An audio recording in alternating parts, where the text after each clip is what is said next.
Ma mère a appelé l'hôtel où je séjournais alors que j'étais en plein vol vers Nice et m'a ordonné de trouver un motel. 2 minutes après mon unique coup de fil, leur suite présidentielle avait disparu, tout comme leur sourire. Le sourire de la réceptionniste s'est décomposé par étapes. Au début, c'était l'expression standard de quelqu'un formé à projeter une chaleur factice derrière un comptoir en marbre. Lumineux, rodé, les coins des lèvres légèrement relevés. Puis, elle a regardé son écran, et cet éclat s'est éteint pour laisser place à une prudence inquiète. Elle m'a regardé avec l'expression typique de la personne à qui l'on vient de demander d'annoncer une nouvelle dont elle n'est pas responsable, mais qui est sur le point de devenir son problème. Je suis tellement désolé, madame. Sa voix a baissé d'un ton.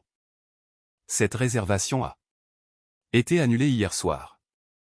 J'étais dans les airs depuis 6 heures. Nice en juillet, cela signifie que le hall du Grand Oie ressemblait exactement à ce que l'on attend d'un palace 5 étoiles sur la Côte d'Azur. Sol en marbre blanc. Parfum de jasmin et climatisation parfaite. Un éclairage tamisé qui coûte plus cher à installer que mon premier appartement. Mon bagage cabine était à mes pieds.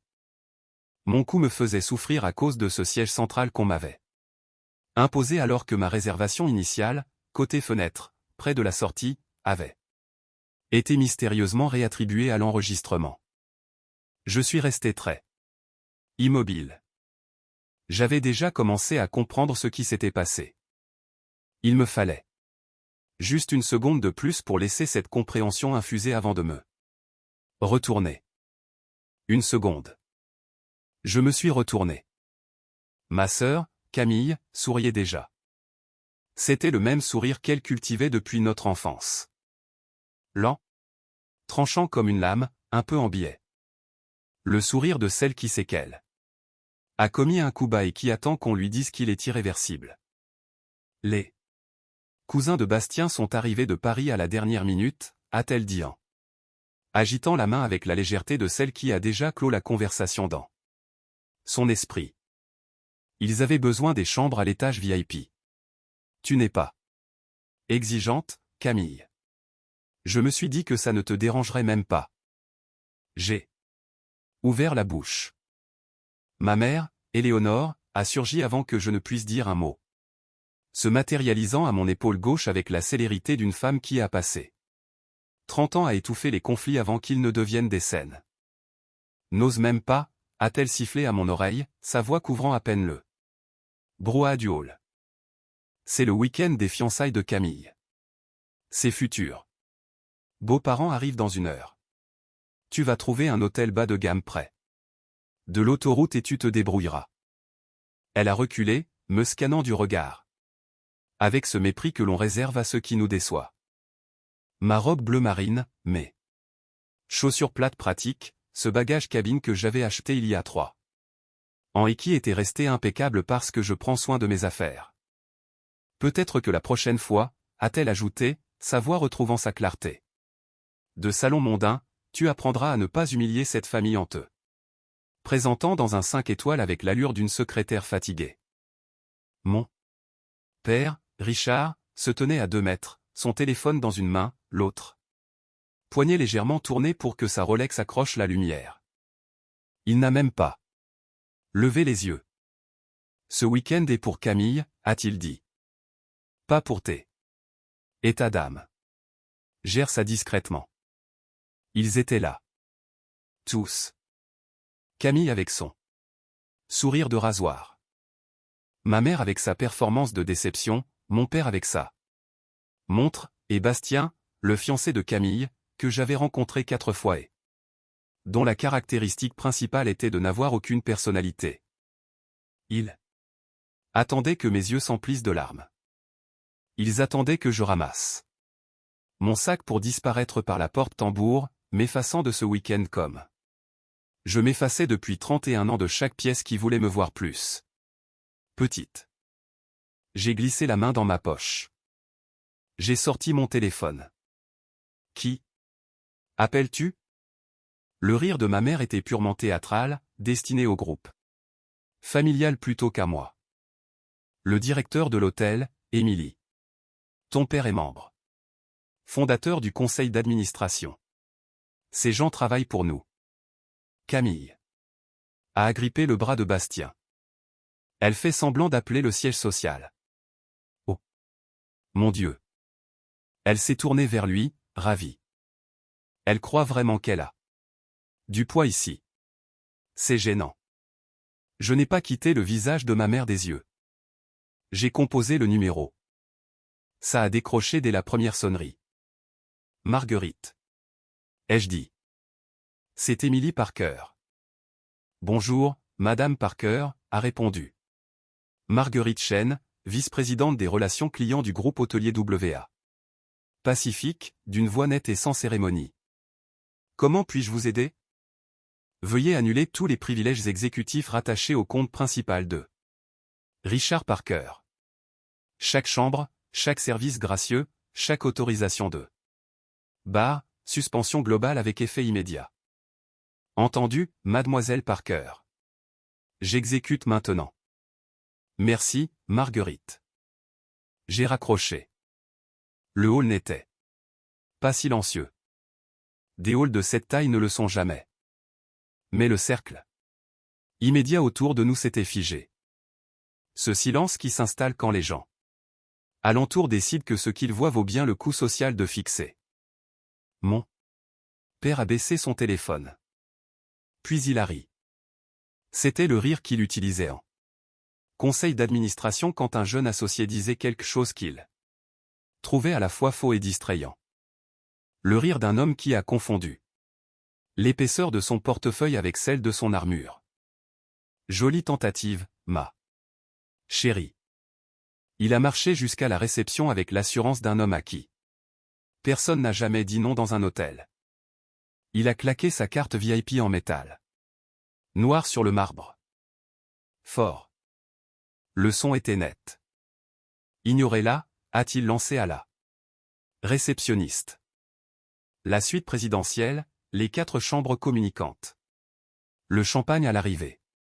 Vous connaissez l'arrangement. La réceptionniste a regardé la carte. Elle l'a prise. Elle l'a glissée dans le terminal. La machine a émis un son. Un son bref, une seule syllabe. Le genre de son qu'un système produit lorsqu'il a vérifié ses archives et abouti à une conclusion. Bip. L'écran est devenu rouge. Le cou de mon père a fait ce qu'il fait toujours. Une rougeur lente qui part du col et monte comme une marée.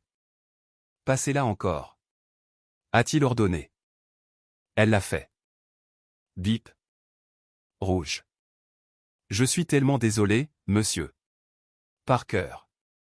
La voix de la réceptionniste était devenue extrêmement précautionneuse.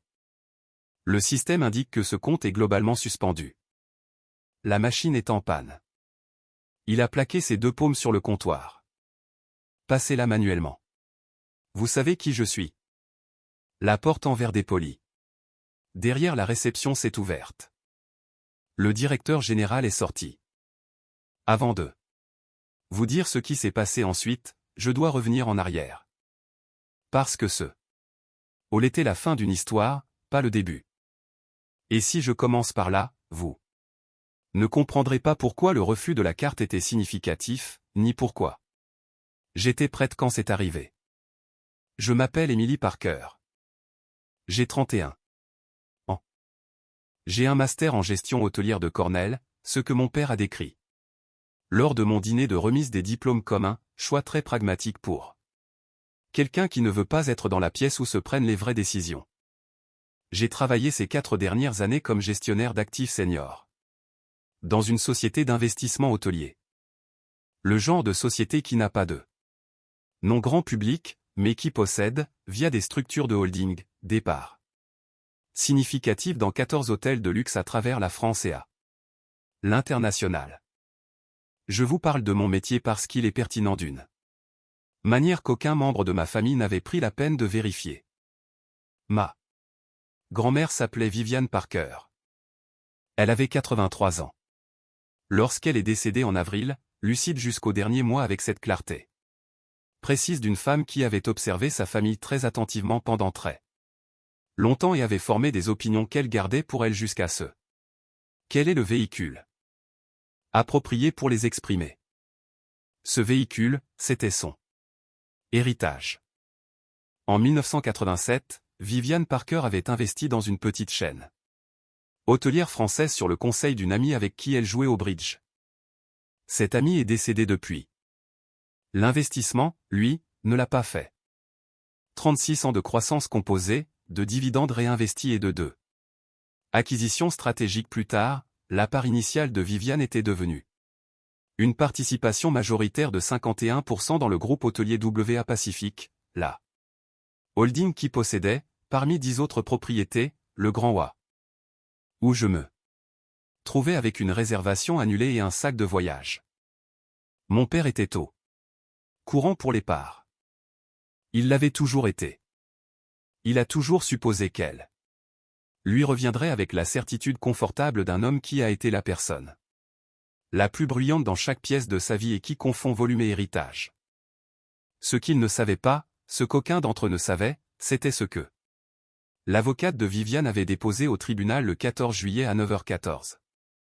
Hier matin.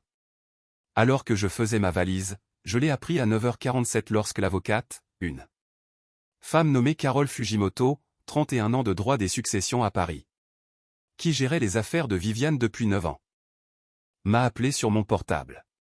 Pendant que j'hésitais entre deux paires de chaussures. La succession a été validée ce matin, a dit Carole.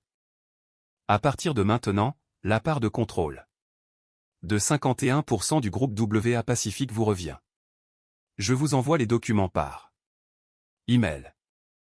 Je me suis assise sur mon lit. Moi, ai-je demandé. Vous. Votre grand-mère a été très précise. Je peux vous lire le passage pertinent si vous voulez. S'il vous plaît. Carole a lu. Le passage était typiquement Viviane. Précis, complet, et contenant exactement une phrase qui n'était pas du jargon juridique. Vers la fin de la section sur le transfert d'actifs, au milieu du langage formel sur les certificats d'action et la responsabilité fiduciaire, ma grand-mère avait écrit, Émilie a travaillé pour tout ce qu'elle a. Le reste de cette famille n'a travaillé pour rien, si ce n'est pour la perpétuation de son propre confort. J'ai l'intention de corriger la répartition en conséquence. Je suis resté un moment avec ça. Elle n'en a parlé à personne d'autre? Ai-je demandé. Elle a été très claire sur le fait qu'elle ne voulait pas de notification préalable aux autres membres de la famille, a dit Carole. Elle pensait que cela compliquerait les choses. C'était une façon de le dire. J'ai fini ma valise. J'ai pris mon vol. Je n'ai rien dit à personne parce que Viviane avait été précise, Viviane avait eu raison, et parce que j'avais appris en 31 ans au sein de la famille Parker que le moment de présenter une information n'est pas quand on peut la contester, mais quand on peut la démontrer. Le hall du Grand Wa était, en fin de compte, un excellent lieu de démonstration. Laissez-moi vous parler des années qui ont mené à ce hall, car elles sont la raison pour laquelle j'étais prête. La première chose à comprendre sur la famille Parker, c'est qu'elle fonctionne sur une économie de l'attention spécifique. Mon père, Richard, la génère. Ma mère, Éléonore, la distribue. Camille la consomme efficacement et sans reste. J'avais toujours été, dans la comptabilité interne de la famille, une erreur d'arrondi. Pas dramatiquement. Il n'y avait pas de moment terrible, pas d'incident unique que l'on puisse pointer du doigt en disant, c'est là que tout a basculé. C'était plus silencieux que ça. C'était le poids accumulé de 30 ans à être l'enfant dont les accomplissements étaient reconnus brièvement et dont les besoins étaient gênants. Camille avait 2 ans de moins et était le récit central de la famille depuis sa naissance. Elle était belle de la manière dont on le décrit. Lors des dîners de famille. Elle avait la fluidité sociale de ma mère et l'assurance de mon père, et ce don particulier de faire croire à son interlocuteur, le temps d'un instant, qu'il était la personne la plus importante de la pièce. Un don qu'elle déployait stratégiquement, jamais gratuitement. Je n'étais rien de tout cela. J'étais précise, calme, je remarquais les choses et je m'en souvenais, ce que ma mère avait diagnostiqué quand j'avais 12 ans. Comme une tendance au ressentiment. Je préfère appeler cela une tendance à l'exactitude. Je suis parti à Cornell à 18 ans, je revenais pour les vacances et je suis devenu, en 4 ans, la personne qu'on appelait quand il avait besoin de recherche ou d'organisation, parce que j'étais doué pour ça. Et que me demander à moi leur coûtait moins cher que d'embaucher quelqu'un. J'ai géré le planning des médicaments de ma grand-mère pendant 3 ans après ça. Seconde chute. Je l'emmenais jouer au bridge quand son permis a été révoqué. J'étais celle qui s'asseyait avec elle sur la terrasse de sa maison de la côte basque le dimanche après-midi quand mes parents voyageaient. Viviane Parker parlait de beaucoup de choses ces dimanches-là. Elle parlait du premier échec d'investissement de mon père, qu'il avait couvert avec son argent sans demander. Elle parlait des années passées à regarder son fils confondre héritage et réussite. Elle parlait de Camille comme on parle de quelqu'un dont on apprécie la beauté mais dont on ne se méfie pas de la profondeur. Elle parlait de moi différemment. Tu vois les choses clairement, m'a-t-elle dit une fois, 6 mois avant de mourir, en regardant l'océan depuis sa terrasse. Tu l'as toujours fait. Cette famille n'a jamais valorisé cela, car la clarté est gênante. Pour ceux qui préfèrent une version flatteuse d'eux-mêmes. Je n'ai rien dit. Je suis en train de corriger cela, avait-elle ajouté. Je m'étais dit qu'elle parlait émotionnellement, que c'était une affirmation. Ce n'était pas, en fin de compte, qu'une affirmation. Les mois précédant le voyage à Nice avaient leur propre escalade, que je veux documenter parce que ce hall n'est pas sorti de nulle part. Le premier signe est arrivé en février quand Camille a annoncé ses fiançailles avec Bastien lors d'un dîner familial. Le dîner était censé être un point de situation familial, l'expression de ma mère pour les rassemblements dont elle ne veut pas divulguer l'ordre du jour à l'avance. Je suis arrivé du travail et j'ai trouvé la table dressée pour 12, un traiteur que je ne connaissais pas dans la cuisine, et la nouvelle que j'étais censé financer la fête de fiançailles, parce que tu as un bon salaire et que tu ne le dépenses pas en choses importantes. La fête m'a coûté 3400 €. Je les ai payés. Parce que Camille était ma sœur et parce que je n'avais pas encore totalement accepté que les paiements que je faisais à cette famille n'étaient pas des investissements, mais des dons. Et que les dons à cette institution particulière avaient un rendement de 0% sur tout sauf sur la perpétuation de l'arrangement. Le deuxième signe est arrivé en avril, la semaine où Viviane est morte. J'étais déjà sur place. J'avais passé 2 semaines dans la maison de Viviane, gérant les soins, coordonnant avec les médecins, faisant ce qu'il y avait à faire. Mes parents sont venus les 4 derniers jours. Camille est passée pour l'enterrement et est repartie le soir même parce qu'elle avait un essayage de robe.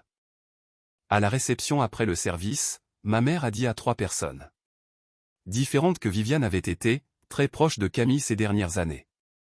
Je suis resté près du plateau de Petit Four et je n'ai rien dit, parce que dire? Et parce que j'avais compris que l'histoire que ma famille racontait sur elle-même était une structure qu'ils construisaient depuis des décennies, et qu'une réception n'était pas le lieu pour la démanteler. Le troisième signe était le voyage lui-même. Camille avait choisi un hôtel à Nice. Pour ses fiançailles, 10 jours, 30 invités, un budget que mon père avait décrit comme « approprié pour l'occasion ». L'occasion étant de présenter les futurs beaux-parents à la famille, ce qu'ils voyaient comme une démonstration du standing des Parker. J'avais été invité après coup. Pas cruellement. Pire que cruellement, avec désinvolture.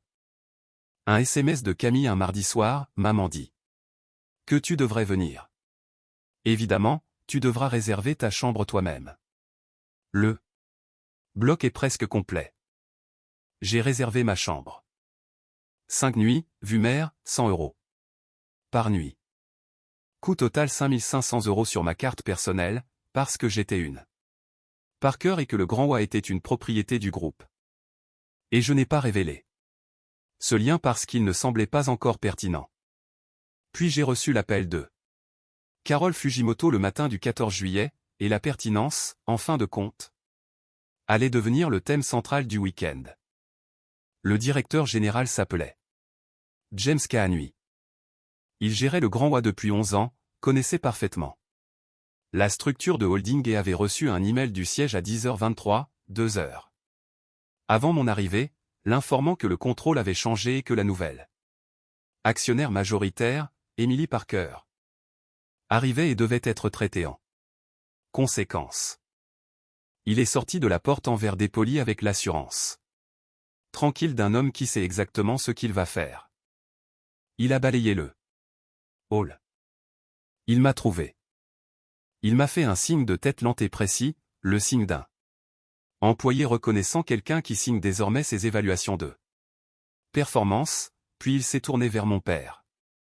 Monsieur Parker, a-t-il dit, vos privilèges exécutifs ont été révoqués de façon permanente par la nouvelle actionnaire majoritaire du groupe.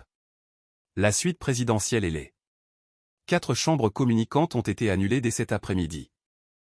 Il a fait une pause, avec cette patience spécifique de quelqu'un qui a déjà annoncé des nouvelles difficiles. Si vous souhaitez conserver ces chambres pour ce soir, je peux traiter une retenue d'autorisation de 25 000 €. Ma mère a poussé un son que je ne peux décrire que comme une défaillance sociale. Le son d'une femme dont toute la compréhension d'une situation vient de s'inverser. Papa, a dit Camille, d'une voix qu'elle utilise quand elle veut qu'une situation cesse d'être un problème. Mets ça sur la Mex. Les parents de Bastien arrivent dans 40 minutes. La mâchoire de Richard faisait quelque chose de compliqué. Il a fouillé dans sa veste. La carte Platinum est sortie. La carte qu'il utilisait comme référence de caractère depuis 20 ans. La carte dont il parlait dans les dîners mondains.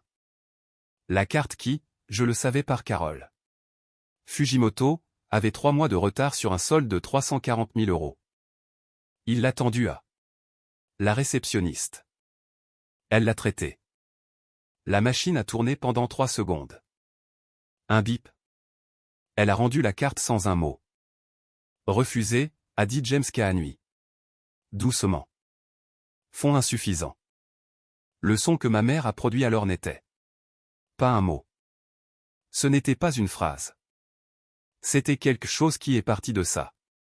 Poitrine et est sorti à une fréquence que je n'avais jamais entendue chez un adulte. Et cela a rebondi sur chaque surface de marbre avec une clarté extraordinaire. Richard, qu'est-ce qui se passe? Nous avons 20 personnes. Qui arrivent de Courchevel? Bastien a reculé d'un pas, puis d'un autre. Des pas lents. Les pas d'un homme qui effectue une analyse coût-avantage rapide et aboutit à une conclusion claire. Il a pris son sac. Il a regardé Camille avec une expression qui n'était pas tout à fait de la culpabilité et pas tout à fait des excuses, mais peut-être simplement le visage de quelqu'un qui réalise que la famille dans laquelle il s'apprête à entrer n'est pas celle qui lui a été présentée. Je dois appeler mes parents, a-t-il dit. Il s'est dirigé vers la porte-tambour. Bastien. La voix de Camille est montée dans les aigus. Bastien, attends. C'est une erreur. Elle a fait quelque chose. Bastien, s'il te plaît. La porte a tourné. Il était parti. Camille s'est effondrée contre un chariot à bagages. Et je veux être précise à ce sujet parce que c'est important. C'était un véritable effondrement, pas une performance. J'avais vu Camille jouer la détresse émotionnelle toute ma vie, et c'était différent. C'était authentique. Le son de quelqu'un dont tout le week-end construit les fleurs, le dîner de répétition, les futurs beaux-parents venaient de se Dissoudre en 4 minutes dans un hall d'hôtel. J'ai ressenti quelque chose à ce propos. Pas exactement de la satisfaction, quelque chose de plus complexe. La tristesse spécifique de voir une personne découvrir que le sol sur lequel elle se tenait n'a jamais été solide, même quand vous êtes la raison pour laquelle elle le découvre. Ma mère s'est tournée vers moi. Toute la performance avait disparu. La déception calculée, la gestion sociale, la cruauté précise déployée. En petite dose. Tout cela dépouillé, remplacé par quelque chose de plus brut. Et de plus honnête que tout ce que j'avais vu d'elle en 31 ans.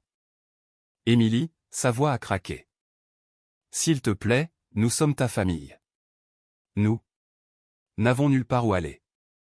Je l'ai regardée.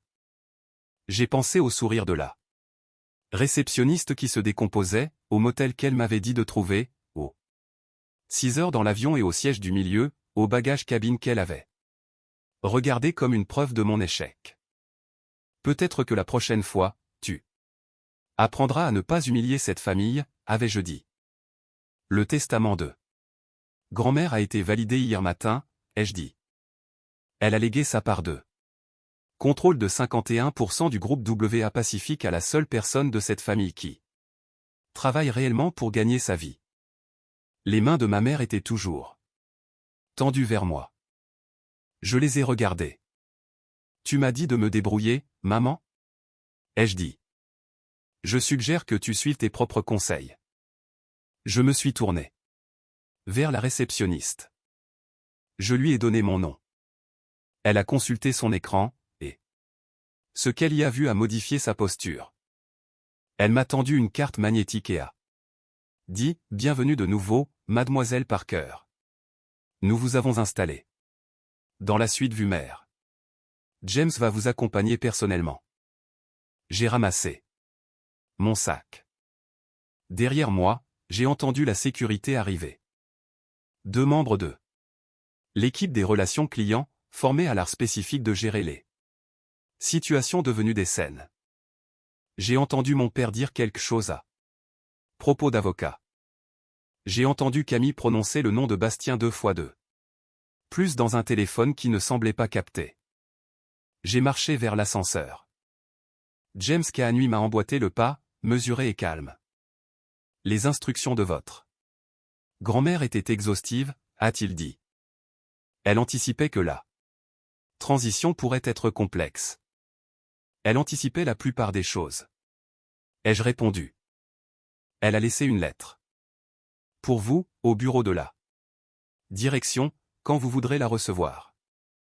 Les portes de l'ascenseur se sont ouvertes. Demain matin, ai-je dit. Je veux une soirée d'abord. Il a hoché la tête. Bien sûr. Les portes se sont fermées.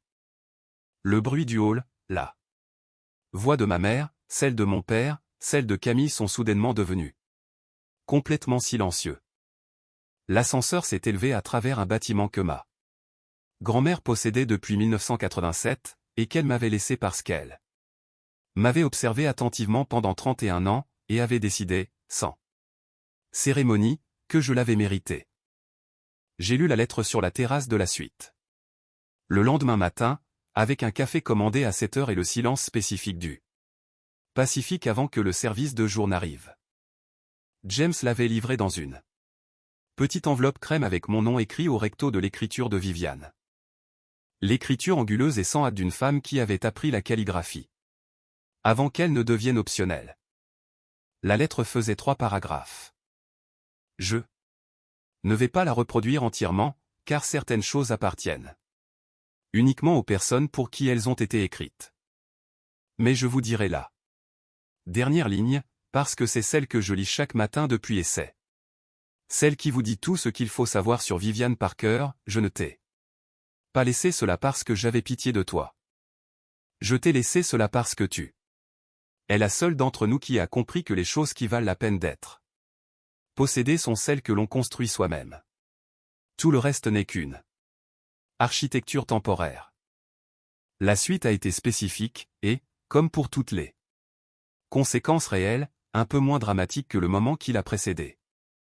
Mon père a retenu un avocat parisien sous 24 heures, un homme nommé Gérald Chou, spécialisé dans les litiges successoraux, qui a envoyé à Carole Fujimoto une lettre remettant en cause la compétence du legs. Carole me l'a transmise avec une note d'une ligne, mouvement d'ouverture standard. Nous sommes prêts. Le recours a été déposé, examiné et rejeté au niveau de la succession en septembre. Les dossiers médicaux de Viviane de ces deux dernières années ont été soumis comme preuve par le cabinet de Carole. Il ne montrait aucun trouble cognitif d'aucune sorte, une conclusion soutenue par son médecin traitant, le docteur Alan Wattab, 34 ans de pratique à Paris, qui avait documenté sa capacité décisionnelle avec une constance qui rendait l'argument de Gérald Chou structurellement impossible. Le juge des tutelles a rejeté le recours dans une ordonnance écrite qui utilisait le mot « sans équivoque » 4 fois en 3 pages. La situation financière de mon père, que l'incident de l'hôtel avait exposé, était plus compliquée. Le solde de 340 000 € de l'Amex n'était qu'un fil d'un tissu plus large. Richard Parker avait, pendant 8 ans, discrètement emprunté sur l'attente de l'héritage de Viviane de manière que ses revenus personnels ne pouvaient soutenir. Deux prêts personnels, une ligne de crédit professionnel, un prêt hypothécaire sur la maison de la Côte Basque dont ma mère n'était pas au courant. Quand la succession m'est revenue, l'architecture financière qu'il avait construite s'est effondrée. Il a vendu la maison en novembre. Ma mère a emménagé dans un appartement plus petit. Elle m'a envoyé un email en décembre disant « J'espère que tu es satisfaite ». Je l'ai lu 2 fois. Je n'ai pas répondu, car il n'y avait rien à dire que la situation n'ait déjà dit plus efficacement. Camille et Bastien se sont réconciliés. Je le sais parce que Brooke, une amie commune qui avait été présente au week-end des fiançailles et qui m'a envoyé un message d'excuse en août, l'a mentionné en passant. Ils se sont fiancés à nouveau, discrètement, sans week-end à l'hôtel. Je n'ai pas été invité à ces secondes fiançailles. Je ne m'y attendais pas. Je dirige le groupe WA Pacifique via une structure de gestion que Carole Fujimoto et moi avons passé 6 semaines à concevoir. Je préside le conseil. Les opérations quotidiennes sont gérées par James Kahanui, qui est excellent dans son travail et qui m'envoie un rapport chaque lundi matin que je lis avec la même attention que celle que je portais au rapport de ma grand-mère ces dimanches après-midi sur sa terrasse. Je séjourne toujours dans la suite Vumer quand je visite. Je commande toujours mon café à 7 heures et je le bois sur la terrasse dans le silence spécifique avant le service du matin. Je garde la lettre de Viviane dans le tiroir du haut de mon bureau. Je ne l'ai jamais encadrée. Je ne l'ai jamais postée nulle part. Elle est simplement là, dans le tiroir, disponible quand j'ai besoin de me souvenir de ce qu'elle disait, ce qui n'arrive pas aussi souvent que vous pourriez le penser. Parce que le propre de construire quelque chose soi-même, de le construire vraiment avec son propre jugement, son propre temps et sa volonté de rester dans des pièces qui préféreraient vous voir plus petites, c'est qu'après un moment, vous n'avez plus autant besoin du rappel. Vous le savez tout simplement.